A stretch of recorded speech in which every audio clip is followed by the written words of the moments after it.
Ang susunod na programa ay nagpapatuloy dahil sa ating mga partners and supporters ng Greg Durante Ministry.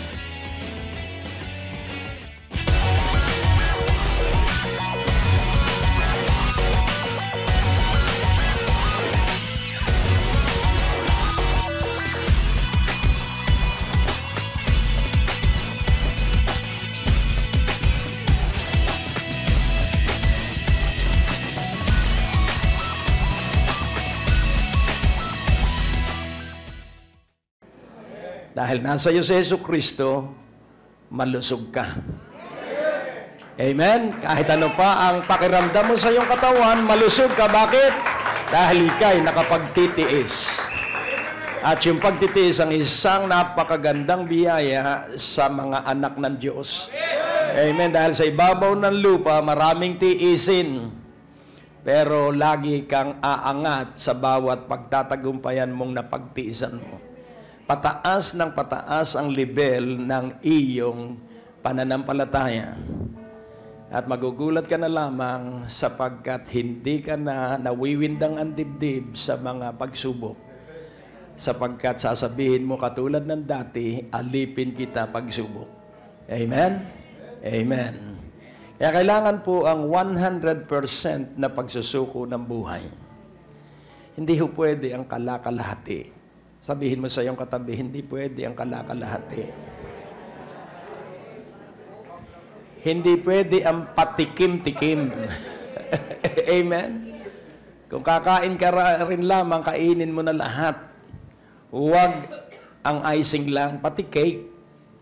O kung ayaw mo, kainin mo ang cake, ipamigay mo sa mahihina ang icing. Amen? Kaya nais kong ipaunawa sa inyo ngayong umaga, isuko mo na. Sabihin mo sa iyong katabi, isuko mo na yung buhay mo. Amen? 100%. Hallelujah. Hanggat hindi ka nakasukong lubusan, hindi mo mararating yung inihanda sa iyo ng Diyos na napakagandang kinabukasan. Dahil laging tandaan po natin, napakaganda ng pangarap sa iyo ng Diyos. Kailangan tatlong bagay ang mangyari sa iyo sa ating pagtitipon tuwing tayo magkakasama-sama.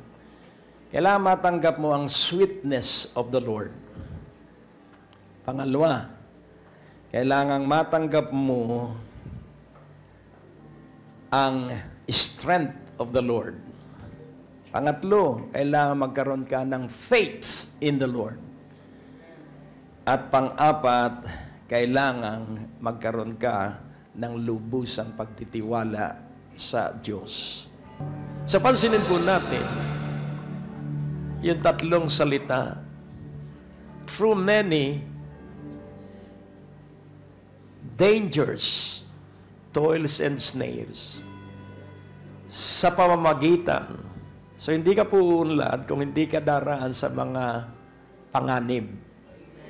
Hello? Huwag mo nga akalain na pag ikaw ay anak ng Diyos, wala ka ng pagsubok, mali. Sapagkat ang sabi rito, sa pagdaan natin sa mararaming mga panganib at mga pagpapagal, meron pong pagpapagal na para bang walang nangyayari. Na para bang hindi ka magtatagumpay. Pero wag po. Sa paniwalaan mo, patungo ka sa iyong tagumpay. At mga tagumpay. Ngayon, meron pong snares. Ang ibig sabihin ay patibong. Ano po yung patibong? Yun po yung mga pagrahuyo ng mundo. Huwag ka nang dumalo dahil pare-pareho naman tayo. At sasabihin sa iyo ng mga kamag-anak mong hindi maalab sa Diyos, tingnan mo hanggang ngayon. Tingnan mo ang buhay mo. Yang damit mo suot hanggang ngayon, yan pa rin. So yun po'y patibong para ikay panghinain ng loob. Pero wag mo silang pagpapansinin. Amen? Wag mo silang bigyan ng pansin. Dahil mas mahalaga ay ang Diyos at ang Kanyang salita. Tapat ang Diyos. Amen? Tapat ang Diyos. may nangyayari sa ating pananampalataya. Amen? At ang isa pang patibong ng kaaway, sasakit ang iyong dibdib. At sasabihin, kaya huwag ka nang manalangin sa madaling araw sa simbahan. Dahil mapanganib sa iyong kalusugan, wala pong namatay na maalam sa panalangin. Ulitin mo kung muli, walang namatay na maalam sa panalangin. Ang madaling mamatay ay yung walang panalangin. Amen? At pag ikaw ay nagpasya, huwag kang titingin sa kabila.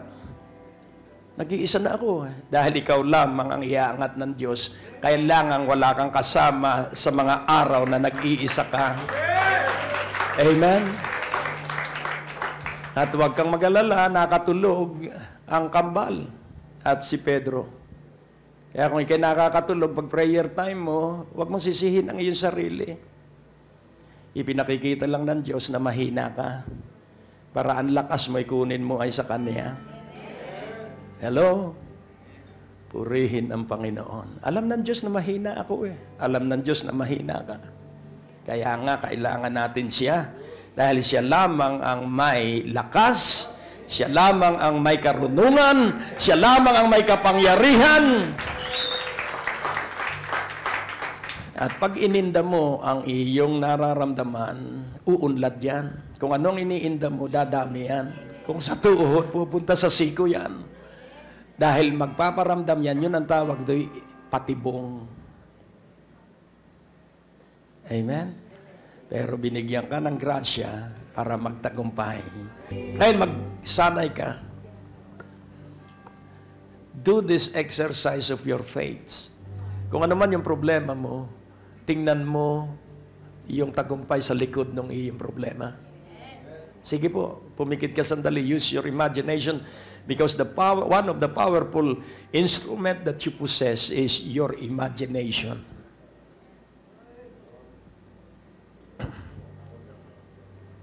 Tingnan mo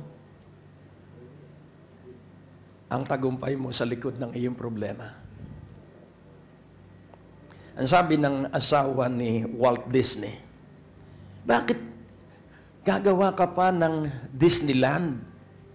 Hindi mo ba alam na doon sa Anaheim, nandun ay lahat ng kasamaan?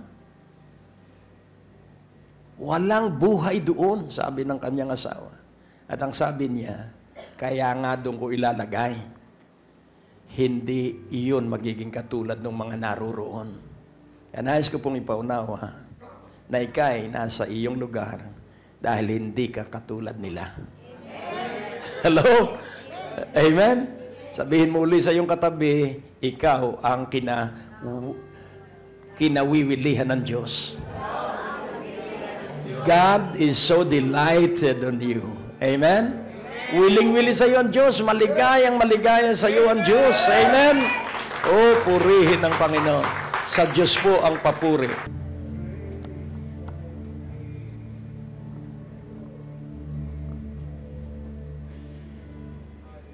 O Diyos sa aming Ama, na may lalang at likha ng langit at lupa,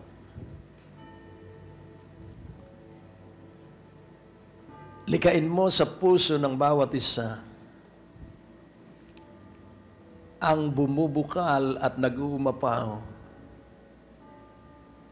na pagpupuri at pagpapasalamat sa iyo. Sapagkat kapag kami nagpatuloy magpuri at magpasalamat sa iyo, ang kalwalhatian ay tatakip sa amin. Kaya pinupuri ka namin dahil ikaw ay walang katulad ng Diyos at ikaw ay isa lamang, Ama, Anak at Banal na Espiritu. At sa aming pagsamba, sa aming banal na pagkatakot, hayaan mong kami ay magdiwang lagi sa lahat ng nangyayari. Dahil ito ay pagpapakita namin ng lubusang pagsuko at pagpapasakop sa iyo. Dahil ikaw ang may kalooban, ikaw ang may balak. At kasama mo kami dayuhan dito sa ibabaw ng lupa. At katulad ng mga ninunong nauna sa amin, kami naglalakbay patungo sa iyong piling. At pag-alabin mo ang bawat isa at maunlad na matanggap mo ang papuri at pasalamat araw at gabi sa pangalan ni Jesus. Amen. Hallelujah. Praise God. So anong gusto mo? Maghapong ikaw ay lukot ang mukha o isang oras na masaya? Ayan. Pag isang oras kang masaya, dadaloy sa iyo ang karunungan, may gagawin ka sa maghapon, kaya hindi ka na malulungkot. Ang malungkutin lang yung walang ginagawa, yung naghihintay ng orasan. At sa isang taong walang ginagawa at naghihintay ng oras, mabagal ang oras. Sa may ginagawa, hindi niya napapansin, 6:00 na pala ng hapon. Amen? Meron ka bang ginagawa? Ayan, tama ba yung iyong ginagawa? Dahil hindi basta may ginagawa, kailangan tama yung ginagawa. O purihin ng Panginoon. Uunlad ka sa umagang ito. Sabihin mo sa iyong katabi, uunlad ka sa umagang ito. Bago po ang mensahe, basahin natin ng sabay-sabay ang Psalms 13. Dahil ang 2013 po ay Year of Faith and Superabundant Blessing sa mga naniniwala. Sa 1 to 6, 6 na talata o 7 talata lang yan. Sabay-sabay. How long wilt thou forget me, O Lord? Forever? How long wilt thou hide thy face from me? How long shall I take counsel in my soul, having sorrow in my heart daily? How long shall mine enemy be exalted over me? Consider and hear me, O Lord my God. Lighten mine eyes, lest I sleep the sleep of death. Verse 5, lest mine enemies say, I have prevailed against him, and those that trouble me rejoice when I am moved. But I have trusted in thy mercy, my heart shall rejoice in thy salvation. I will sing unto the Lord because he hath dealt bountifully with me. Amen. So, ano po ang sabi ro sa huling talata? I will sing unto the Lord because he hath dealt bountifully with me. At ako ay aawit para sa Panginoon dahil ako'y pinagpala niya ng napakasagana. At ano yung mga pagpapala nating masagana? Nakatulog tayong mahimbing at nagising tayong malusog. At buhay pa tayo kahit na ang paligid ay nananaghoy sa sobrang hirap. Kaya nga pansinin po natin, I will not be moved. Ibig sabihin, hindi ako matitigatig kahit na ano pa ang mangyari, kahit na matagal bago matanggap ko yung hiningi ko sa Panginoon, hindi ako matitigatig. Sa sandaling ikaw ay magbago ang isipan sa katapatan ng Diyos, doon magtatawa ang kaaway mo, sapagkat yun yung sandali na mababalam yung katuparan ng pinaniwalaan mo sa Diyos at yung katugunan ng iyong ihihiningi sa Diyos. So wag ka pong mawiwindang ang puso, magtiwala ka lang. Amen? Tayo po'y manalangin at pumunta tayo sa mensahe o linggo pa rin po ng banal na Espiritu. O Diyos, aming Ama, sa kapuspusan lamang ng Espiritu, kami ay tatanggap at matututo. Kaya puspusin mo kami ng kapangyarihan ng iyong Espiritu sa makapangyarihang pangalan ni Jesus. At ang bawat isa ay nagsabi ng Amen. So, to talk to God, you will not lost your breath. To walk with God, you will not lost your strength. And then, if you always trust Him, you will never lose. Kung ikaw ay magtitiwala sa Kanya, hinding-hindi ka po mabibigo.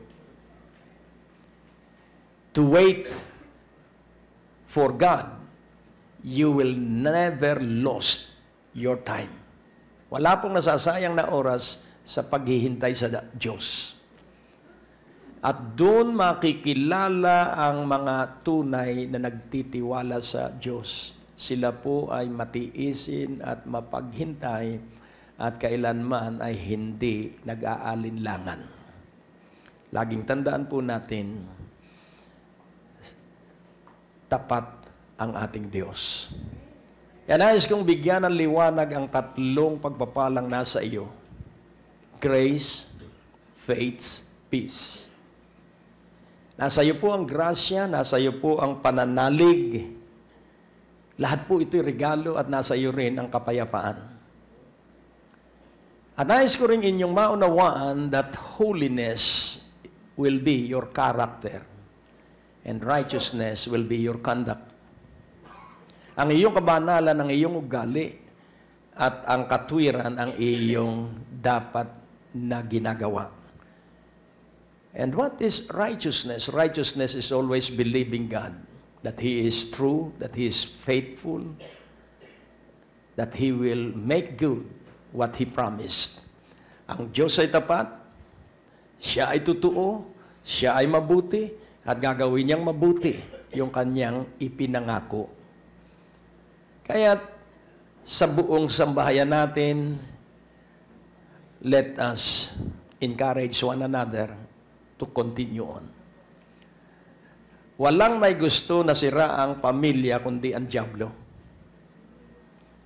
Pero laging tandaan mo, huwag kang papayag, walang makasisira sa iyong tahanan. Amen? So grace, faith, peace. Hindi ka po yayaman sa pamamagitan ng iyong hanap buhay. Ulitin ko po, walang yayaman sa pamamagitan ng hanap buhay. At wala ring magiging mayaman sa pamamagitan ng negosyo. Ang kayamanan po'y nagsisimula kapag si Jesucristo ay nasa iyo. So ano po ba ang rich? Ang ibig sabihin, full supply. The Lord is my shepherd and I shall not want. The Lord is my shepherd and I shall lack nothing. So kailan ba nagkukulang ang tao? Kapag hinanap niya yung wala sa kanya. Kaya para magikang matibay, huwag mong hanapin yung wala sa iyo, pangasiwaan mo yung nasa iyo. Because mismanaging what you have, hindi ibibigay ng Diyos yung next blessing na nakatakda dahil masasayang lang. Hello?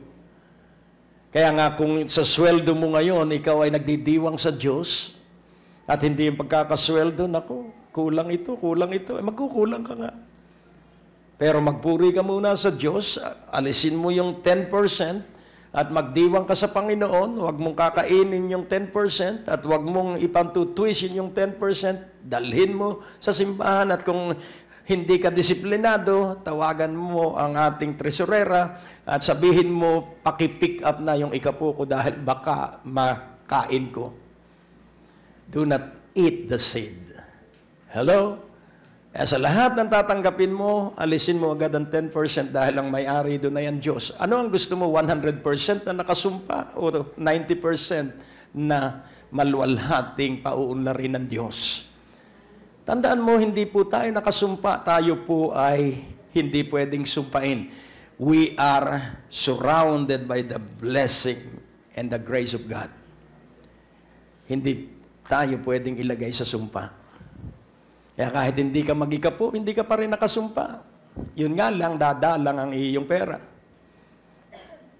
At pag kulang ka ng pera, magmamaktol ka at magsisisihan kayong mag-asawa. Hindi dapat. Sabihin mo sa iyong katabi, hindi dapat. Kung atin lamang susundan ang salita ng Diyos, ang pagsunod sa salita ng Diyos ang titiyak sa ating buhay.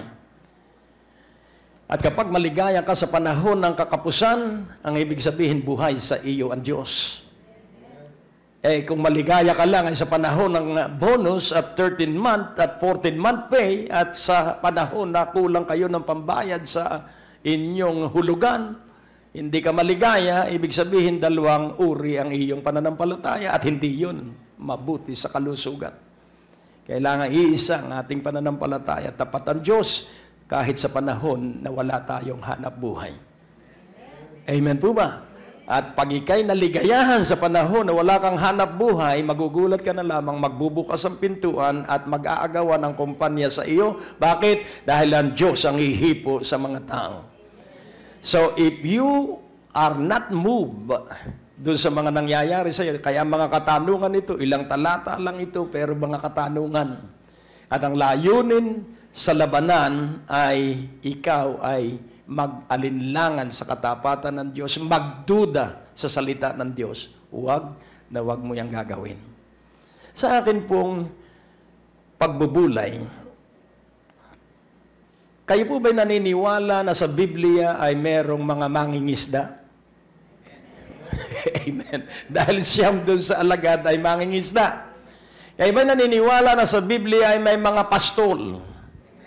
Amen. Si David ay mula sa pagiging pastol naging hari. Kaya ba'y naniniwala na sa Biblia ay may mga magbubukid o magsasaka? Amen. Purihin ng Panginoon. Kaya ba'y naniniwala sa mga atleta o sa mga athletes? Amen. So, kung papansinin po natin, meron silang iisang katangian, matyaga sila. Tingnan mo ang iyong katabi, pag nawala sa iyo ang pagtityaga, tapos ka na. Dahil ang kapalit ng hindi pagtityaga ay pagrereklamo. At kapag ang isang tao ay nagrereklamo, ang laging makikita niya ay yung wala sa kanya, at titingin siya sa kanya mga kaibigan, meron sila, wala siya, maiinggit siya. E makikita natin sunod-sunod yung paninirang gagawin ng iisang kasalanan, ang hindi pagtityaga. Amen? Kailangan ipagdiwang mo yung bahay na inuuwian mo at sabihin mo, napakapalad ko dahil yung iba natutulog ay sa lansangan. Mahigit kang mas mapalad. Ang may bahay ay kasama ka sa 8% sa buong daigdig ng maunlad na tao. Kahit na nakikitira ka lang, mapalad ka pa rin dahil merong tumanggap sa iyo para ikaw ay tumira sa kanilang bahay. Kaya nga po ating unawaing mabuti, grace, sabay-sabay, grace, faith, peace. So, you were saved, I was saved by grace. So, anong nagligtas? Anong nagligtas? True faith. So, hindi pwedeng grace lang. Kahit na lahat ng tao ay dapat ligtas, pero iilan ang naligtas dahil sila ay nanalig sa biyaya ng Diyos. Hindi lahat ng tao ay anak ng Diyos, pero gusto ng Diyos na pagpalain ng lahat ng tao. Pero ang mga anak ng Diyos ay yung nagkaroon ng pananampalataya o pananalig kay Hesus Kristo sa personal na pagpapasya. Kaya ating uunawain mabuti kapag ika'y ligtas. Kaya ang sabi ng Haring David, ang sabi niya, take not thy Holy Spirit away from me. Let the joy of salvation be on me, in me. Hayaan mo ang galak ng kaligtasan. Kaya laging ipaaalaala mo sa iyong sarili na ika'y naligtas ang ayon sa biyaya, hindi sa ating gawa. Kaya nga po, ating unawain kung naligtas tayo sa pamamagitan ng biyaya na ating pinanaligan, kaya tayo may kapayapaan sa harapan ng Diyos. Amen? We were saved, so we have peace in the sight of God. Kaya meron tayong access at may kalayaan tayong laging makipag-usap sa Diyos. Why? Because we were saved by grace through faith. At hindi po yan one-time moment lang. Yan po'y araw-araw mong magagamit, grace through faith. Kung ikaw ay merong kirot sa iyong katawan na hindi gumaling-galing, use grace. Amen. Apply faith that grace is at work, that the Word of God is working in your life. na ang salita ng Diyos ay gumagawa sa iyong buhay sapagkat ang salita ng Diyos ay linakipan ng grasya ng Diyos, kaya ang mga latay na Jesucristo ay sapat na alay para sa ating kagalingan. Kaya nga ating unawaing mabuti. Kahit na ano pa ang mangyari, basta sabihin mo, totoo ang salita ng Diyos.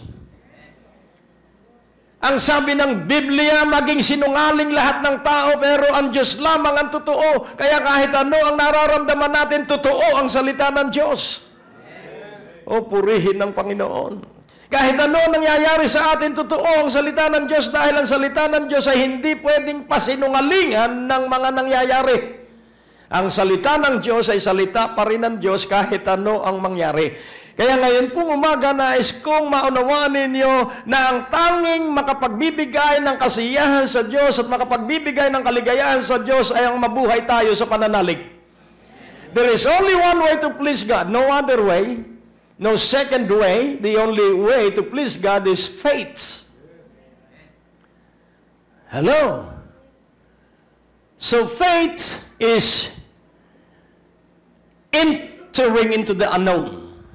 Ang pananalig po ay pagpasok sa mga hindi mo alam. At laging tandaan po natin, pananalig lamang ang iyong paunlarin sa iyong buhay. Sapagkat ang grasya ay nasa buong sangsinukob at sangnilikha. Sa Romans 4, pakikita ko po sa inyo ang halimbawa ng faith of Abraham. Abraham is the father of our faiths, and Jesus is the author and finisher of our faiths. Si Jesucristo ang siyang may akda at siya ang katapusan. The author and the finisher. Siya ang magtatapos sa ating pananalig. Bago po basahin natin ang Romans 4:15, nais ko lamang ipaalala sa inyo ang tatlong lalaking kabataan mula sa Huda na isinugba sa pugon. Naalala ninyo sa aklat ni Daniel, si Shadrach, Meshach, Abednego, at isinadlak dun sa naglalagablab na apoy. At ang nakita ni Nebukadnezar ay 4 yung tatlo. Purihin ng Panginoon. Kaya pansinin po natin, ang pinakamahalaga doon sa pugon ay yung ika-4. Zero in on that fourth person. And who is that fourth person? Jesus. Kaya kahit anong apoy ng pagsubok ang dinaraanan mo, sa Jesucristo'y kasama mo. Kahit ano ang nararamdaman mo na para kang mamamatay na, sa Jesucristo'y katabi mo. Amen. Kahit saan ka naruroon, sa Jesucristo ang naruroon. Why? Dahil siya'y buhay.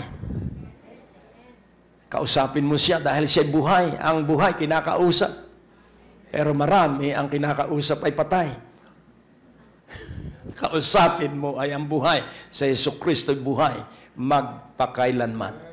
Kaya't ating pansinin, because the law worketh wrath, for where no law is, there is no transgression. Ito po'y tumutukoy sa lumang tipan. At si Abraham po ay hinirang ng Diyos bago ibigay ang batas. So, pansinin po natin, kaya ang tao ay nakagagawa ng pagsuway, una dahil hindi nila alam ang batas. At wala pong exemption sa kamangmangan sa batas. Kaya kailangang nalalaman natin ang salita ng Diyos para alam natin kung ano ang ating susundin upang hindi natin labagin ang salita ng Diyos. The Holy Spirit is with us, and the Holy Spirit is there to bring us to all truths and show to us what will happen in the future. Ang banal na Espiritu po kailangang iniibig mo. Sapagkat ang banal na Espiritu ang magdadala sa iyo sa lahat ng katotohanan at ipakikita sa iyo ang mangyayari 3 months from now o 1 year from now. Ipakikita niya.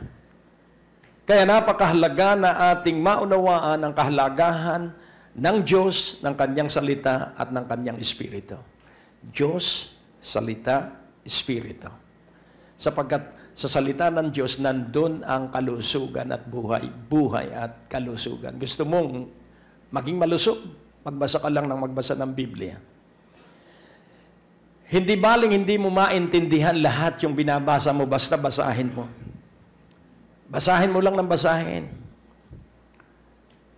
At pag nakita ng Diyos yung alab mo sa pagbabasa, magugulat ka na lang isang araw. Matututunan mo na yung iyong binabasa. Because the law worketh ruts.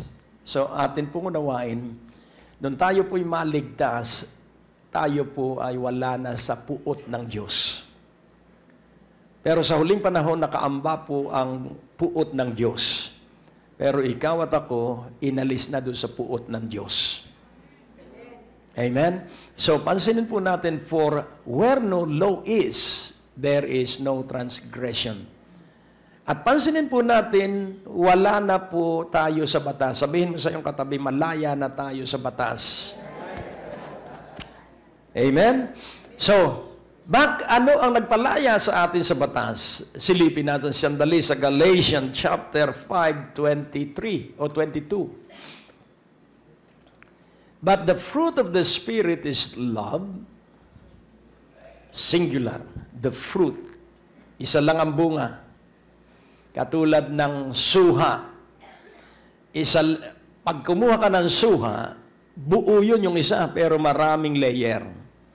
Hello? So the fruit of the Spirit is love. Inside love is joy. Hindi ito description, ito'y component. Kaya pag ikay umiibig, meron kang joy. Sabihin mo sa iyong katabi, pag umiibig ka, ikaw ay may galak. Hallelujah. Pag umiibig ka, ikay may kapayapaan. At pag umiibig ka, ikaw ay mahaba ang pasensya. Hello? Paano mo ba malalamang mahaba ang iyong pasensya? Hindi naririnig sa iyo ang masamang salita. You have long suffering. Why? Because of the fruit of the Spirit. Gentleness. Ano po yung gentleness? Kagandahang loob. Goodness, kabutihang loob. Verse 23. Meekness, maamo. Kahit na ano pa ang iyong katayuan sa buhay, hindi mo ipinagmamagaling yung katayuan mo. Temperance, mapagpigil ka. Against such, there is no law. Amen? So, pansinin po natin, law does not control us anymore. Why? Because of the fruit of the Spirit. Nakita na po ninyo ang katibayan?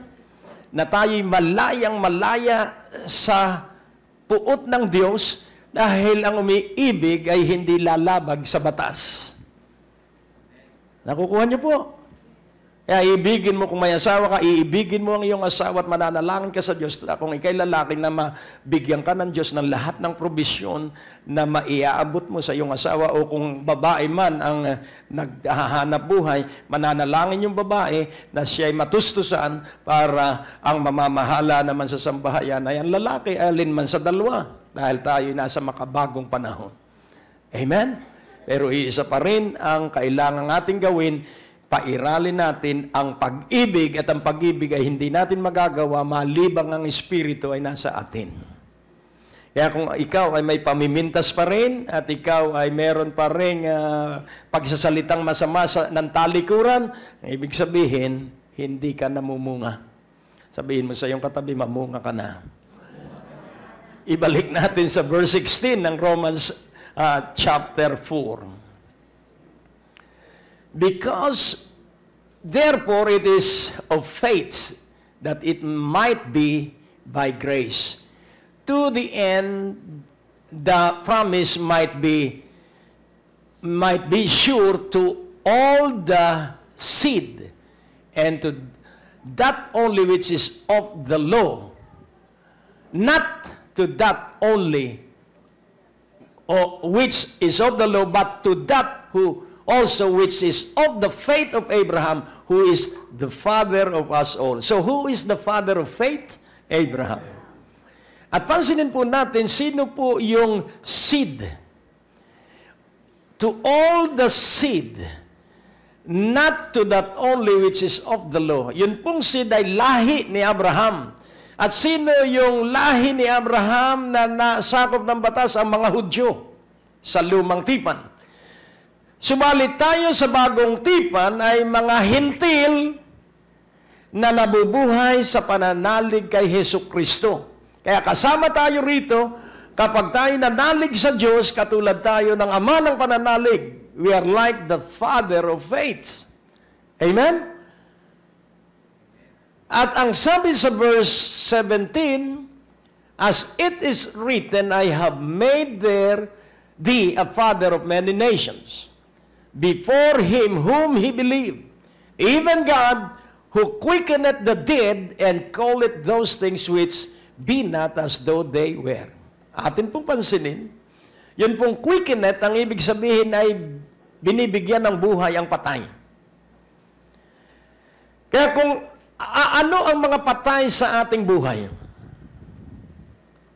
Kung sa iyong kalusugan ay may depekto ang iyong katawan, ang ibig sabihin patay ang kalusugan. Pero buhay pa rin ang katawan.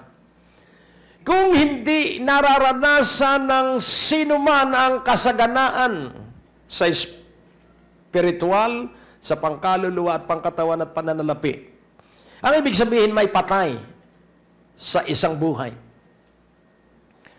At kung sakali na ang pamilya ay hindi maalab at hindi nagkakaisa sa Diyos, ang ibig sabihin may patay dun sa loob ng pamilya. Hindi po katawan ang patay dito. Ano yung patay? Ang pinag-uusapan po dito ay pananalig. When faith is dead, there will be confusion. Magkakaroon ng pagtatalo-talo sa loob mismo ng sambahayan. Kaya kailangan may pananalig at kailangan ang malakas ang pananalig ay tatay. Ulitin kong muli, kailangan sa buong pamilya ang malakas ang pananalig ay ang ama. Purihin ng Panginoon. Bakit? Sapagkat pag malakas ang pananalig ng ama, siya ay makapagtitiis at makapagtsatsaga sa anumang maririnig niya sa kaniyang buong sambahayan. Laitin man siya, hindi siya gaganti ng lait. Hello? Tahimik. As it is written, I have made thee a father of many nations. Sang-ayon sa nakasulat o nasusulat, Abraham, ginawa kita na ama ng maraming mga bansa before him whom he believed.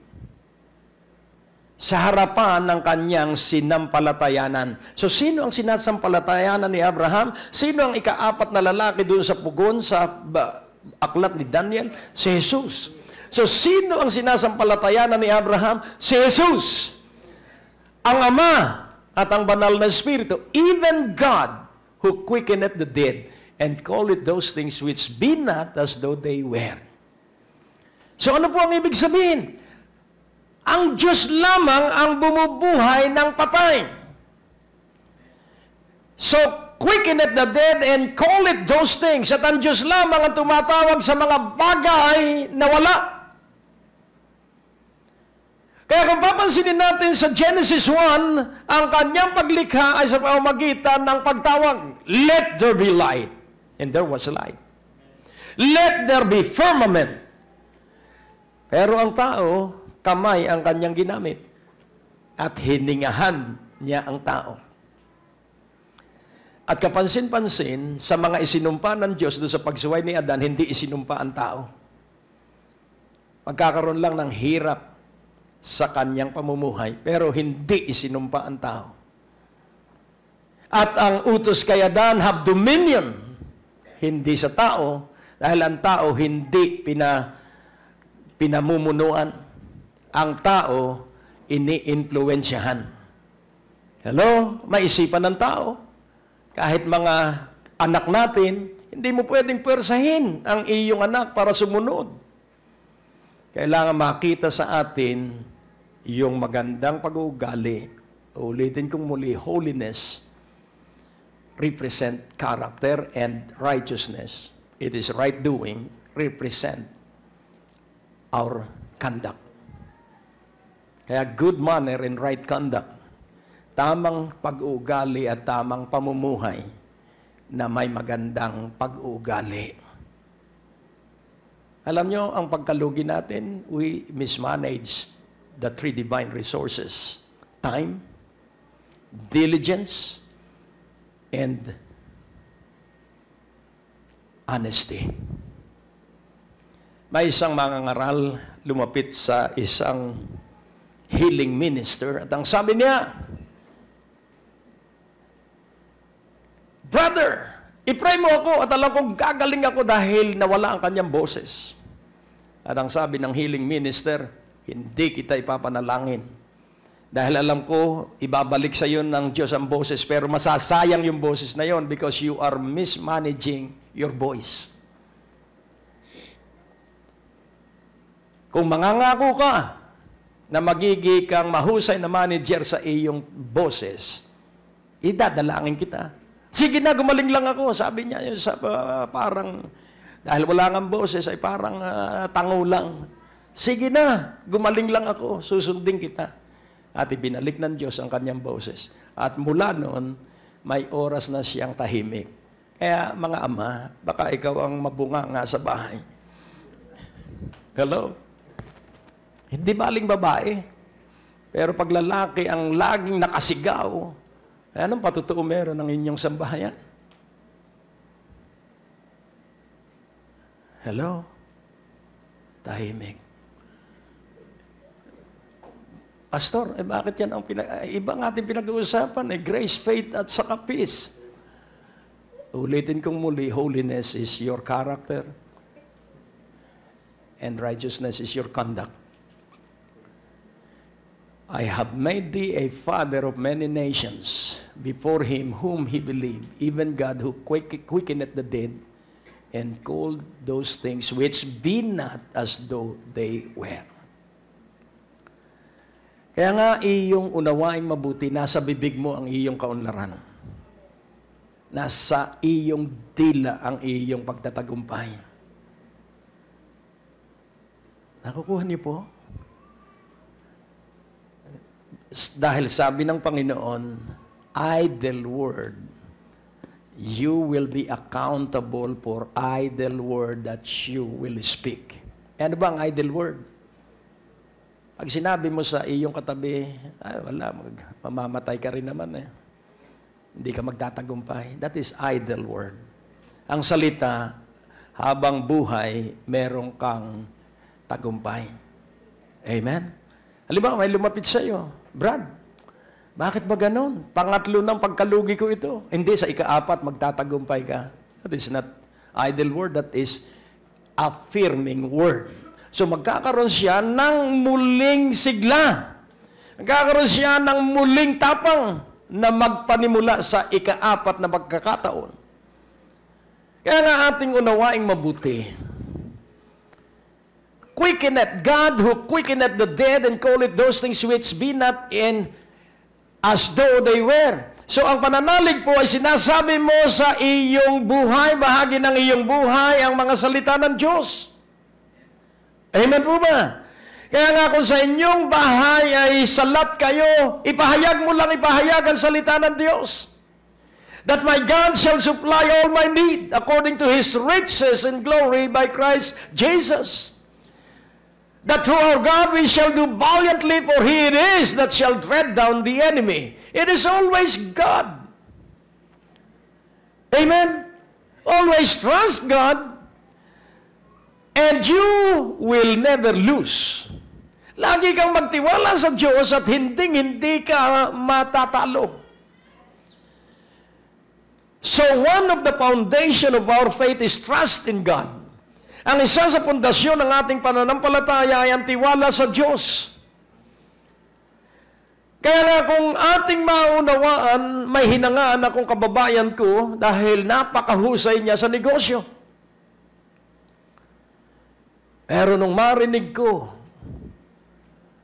na 5 milyon ang ginastos niya dahil sa kanyang sakit sa puso at hanggang ngayon may sakit siya sa puso. So, anong halaga ng yaman na ginugugol naman yung kanyang yaman ay sa sakit sa puso? Upang mawala ang sakit sa puso, kailangan si Jesucristo na nakatira sa iyong puso ay palayain mo. Free and release Jesus who dwells in your heart. Alam mo ba na nasa iyong puso si Jesucristo? Alam mo ba na ang banal na Espiritu ay nasa iyong kaluluwa? So release the Holy Spirit, release Jesus Christ, and let Jesus Christ do His life. Nakukuha mo po? I am nothing if not for Jesus. If I will not give free access to the Holy Spirit, wala po akong magagawa. At ang salita ng Diyos, whatever you receive, that you believe, that you confess, it will manifest. Kung ano man ang iyong tinanggap, kung tinatanggap mo ang salita ng Diyos at pinaniniwalaan mo ang salita ng Diyos at ipinapahayag mo ang salita ng Diyos, ang Diyos ay magagalak na gawin niya yung iyong sinasabing iyong pinaniniwala, ang iyong tinanggap. It is very simple and important. Hindi po yan sa talino natin dahil kakarampot yung natutunan natin sa eskwelahan. Kakarampot yung nabasa natin. But the wisdom of God is above the wisdom of men. O, purihin ng Panginoon. Kaya ang sabi ng verse 18, who against hope believe in hope, that he might become the father of many nations, according to that which was spoken, so shall thy seed be. Kaya kung ikaw, tatay, ay hahakbang sa pananalig, kung ikaw, nanay, ay hahakbang sa pananalig, ano ang sabi rito? Kahit wala ng pag-asa, siya ay sumampalataya pa rin sa Diyos sa pag-asa. Upang maging siyang ama ng maraming mga bansa sang-ayon sa sinabi. So pansinin po natin, we are what we are according to what is written and according to what is spoken in the Word. Sinabi ng salita ng Diyos that you are more than a conqueror and you are more than a conqueror. Kaya wag ka nang tamad sa pagdalo ng gawain at wag ka nang tamad sa paglilingkod sa Diyos. Because you have everything that you need if you allow Jesus to possess you. Kaya nga ating unawain, according to that which was spoken, so shall thy seed be. Kaya nga, ang paghayag ko, ang mangyayari sa aming mga anak.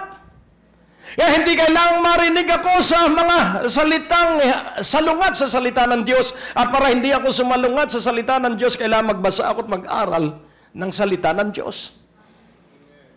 So my responsibility is to influence my entire family.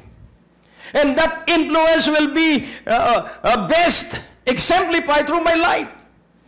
Through the way I speak and through the way I decide. Nakukuha niyo po. Kaya nga kung sakaling ang mga magulang ay mahina, mga anak ang manindigan, lalo na ang panganay. Hello?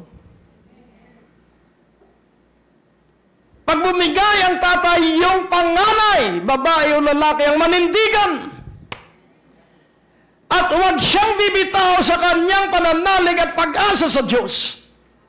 Because faith is demonstrating and declaring your high expectation that what God promised us, it will be realized.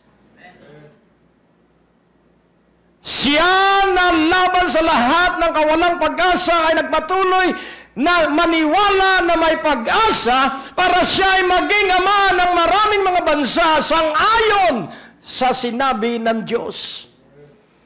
At ganun din ang inyong magiging mga anak. Kung ano ang ama, ganun din ang anak. Kung ano ang ina, ganun din ang anak na babae. Kaya napakahalaga ng pamilya. At sa verse 19, and being not weak in faith. Oh, I love this. At kailanman hindi na nanghina ang kanyang pananalig. Woo! Glory! He considered not his own body, he now did, when he was about 100 years old, neither yet the deadness of Sarah's womb. He is not weak in faith. Lolo na siya, lola na si Sarah, baog pa si Sarah at siya'y matanda na. Pero hindi nang hina ang kanyang pananalig sapagkat hindi siya tumingin sa naturalesa ng tao, hindi siya tumingin sa scientific findings. Science always proves, but the Word of God is proven. Hello? Hello! Amen! So, huwag ka nang mag-test, huwag ka nang mag-trial, test and error. Manalig ka na sa salita ng Diyos sapagkat pag humakbang ka sa pananalig, ang mangyayari ay ang iyong pinaniwalaang ayon sa salita ng Diyos. Glory! Kaya huwag kang manghihina. Kung sakali man na nasira ang bahay mo, laging tandaan mo, kaya kang tustusan ng Diyos ng pampagawa ng mga nasira sa iyo. Ganun lang pong kapraktikal. Kailangan magiging iba doon sa iyong lugar. Hindi ka katulad nila na isang kahig, isang tuka, at pag minsan kahig ng kahig, walang matuka. Kung katulad ka rin nila, paano mo silang mahihikayat sa Panginoon kung hindi buhay ang iyong Panginoon? Hello? Kaya kung sa lugar na isang kahig at isang tuka ang mga kapitbahay mo, ikaw ay iisang kahig at marami kang pinatutuka. Hello? Amen. Amen. Because you will be blessed by God abundantly beyond your reason and beyond your imagination. Nakukuha niyo? Kaya sabi nga may mga taong lumalapit kay Hesus Kristo. Gusto nilang ipahiya ang Panginoon. Sabi ng mayamang lalaki, mula pa kabataan siya ay mayaman na. Ang sabi niya, Panginoon, paano po kaya ako magkakaroon ng buhay na walang hanggan? Ang sabi ng Panginoon, sundin mo ang mga utos. At ilang sa 10 utos ang sinabi ng Panginoon at ang sabi niya, natupad ko po lahat yan mula nung ako'y bata pa. At ang sabi ng Panginoon, di mabuti kung nagagawa mo. Kung gayon, ipagbili mo ang lahat ng kayamanan at ari-arian mo at ipamigay mo sa dukha. At nalungkot yung binatang mayaman. Hindi niya gusto talaga ang walang hanggang buhay. Ano ba ang walang hanggang buhay? Ang walang hanggang buhay, paniniwala sa Ama at sa Anak. At ang paniniwala sa Ama at sa Anak, kung anong ipinag-utos sa iyo, gawin mo. Ibigin at mag-ibigan kayo sa isa't isa katulad ng pag-ibig ko sa iyo. So, gamitin mo at gawin nyo sa iyong sambahayan. Amen? Kaya nga, unawain nating mabuti. Huwag kang manghihina sa iyong pananalig. Amen? At, ang buhay na walang hanggan, ang sabi ng Panginoon, anuman ang ginawa mo sa pinakaaba mong kapatid, ginawa mo sa akin. Idinadalangin mo ba, tatay? Idinadalangin mo ba ang sambahayan mo? Nanay, idinadalangin mo ba ang iyong mga anak? Dinadalangin mo ba kayong mag-asawa? Nagdadalanginan ba kayo o nagdadaingan? Magdadalanginan, hindi magdadaingan. Amen? So, idadalangin mo siya at sabihin mo, Diyos ko, ito pong pinakaiibig kong lalaking ito na nag-iisa sa aking puso. Dapat, isa lang talaga. Amen. At ang lalaki naman ay ganun din. Hindi pwedeng tatlo ang Eva, iba-iba, isa lang ang Eva ni Adan. Amen. Kaya huwag mong kalilimutan na ang Diyos po'y napakabuti at pag nakita niya ang iyong katapatan sa iyong puso, ang Diyos ay matutuwa na gumawa ng mga himala sa iyong pamilya. Oh, Diyos ko, napakabuti mo. Kaya nga, lumapit naman ang isang dalubhasa, isang mahusay sa batas at kautusan. Ang sabi niya, Panginoon, ano po ang pinakamahalaga sa lahat ng utos? At ang sabi niya, ibigin mo ang Diyos ng buong puso, buong isip, buong lakas, buong kaluluwa. At ang pangalawang kasinghalaga, nung una, ibigin mo ang iyong kapwa. Katulad ng buong puso, buong isip, buong kaluluwa at buong lakas, katulad ng pag-ibig mo sa iyong sarili. At magkakaroon ka ng pagpapalang walang katulad. Amen? Ano ang pinakamahalagang utos? Paano magkakaroon ng buhay na walang hanggan? What is the greatest commandment and how shall I receive eternal life? Believe in Jesus and you have eternal life. Kaya nga po, sa umagang ito, ang banal na Espiritu na nasa iyo'y puspos ka ng pag-ibig ng Diyos. At dahil puspos ka ng pag-ibig ng Diyos, iibigin mo ang lahat ng tao. At ano ang katibayan na umiibig ka, idinadalangin mo ang bawat tao. Yun pong tinatawag na compassion, yung habag. Kayo po ba'y nahahabag doon sa mga taong walang makain? O dead ka lang? Tamad eh. Hindi po ganon.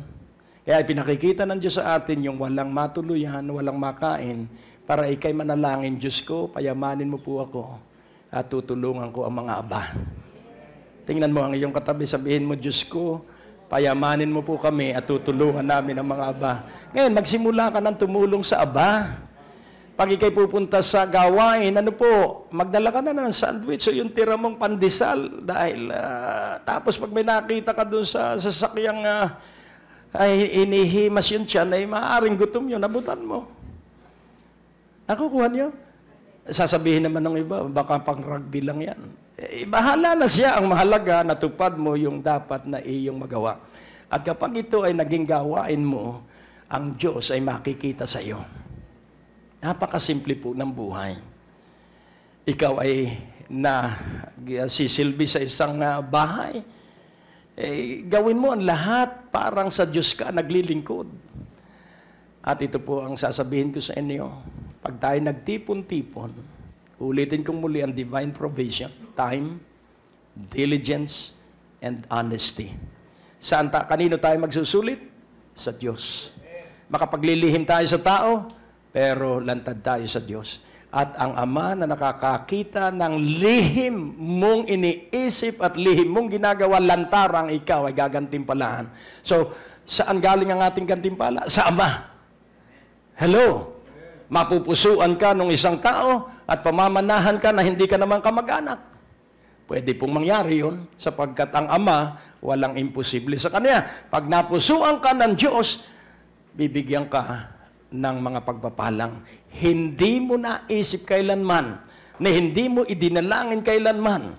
Pero magsimula ka ngayon at ang unang simula, sumampalataya ka na ikaw ay puspos ng grasya ng Diyos. Amen? Kaya malayo ang disgrasya sa iyo dahil ikaw ay nasa grasya ng Diyos at walang makasusumpa sa iyong mga mangkukulam sapagkat ang lahat ng na kay Jesucristo ay linukuban ng kanyang kaluwalhatian at pinaligiran ng kanyang pagpapala. Kaya ikaw ay lalaki, ikaw ay babae na lukob ng kabutihan, bakod ng pagpapala ng Diyos at kailanman ay hindi ka mailalagay sa pagkatalo o pagkadaig sapagkat si Jesucristo nasa iyo higit na mas makapangyarihan kaysa kay Satanas na nasa sanlibutan. Ikaw ay higit pa sa mananagumpay at ikaw ay labis na tutustusan ng Diyos. Amen. Kaya nga, mula ngayon, iyong tangkilikin ang paglakad sa grasya, sa pananampalataya, at ang kapayapaan ay lulukob sa iyong puso at sa iyong isipan. At ikaw ay hindi mai-stress, hindi ka madadaig ng anxiety o worry, sapagkat alam mo na ikaw ay nasa kamay ng Diyos. At sa kamay ng Diyos, nandun po ang lahat ng kapanatagan. Bow down your head and decide today na siseryosohin mo ang relasyon mo sa Diyos. O Diyos, aking Ama, pakinggan mo ang kanilang mga desisyon ngayon. That they will be dead serious in their relationship with you, 100% relationship.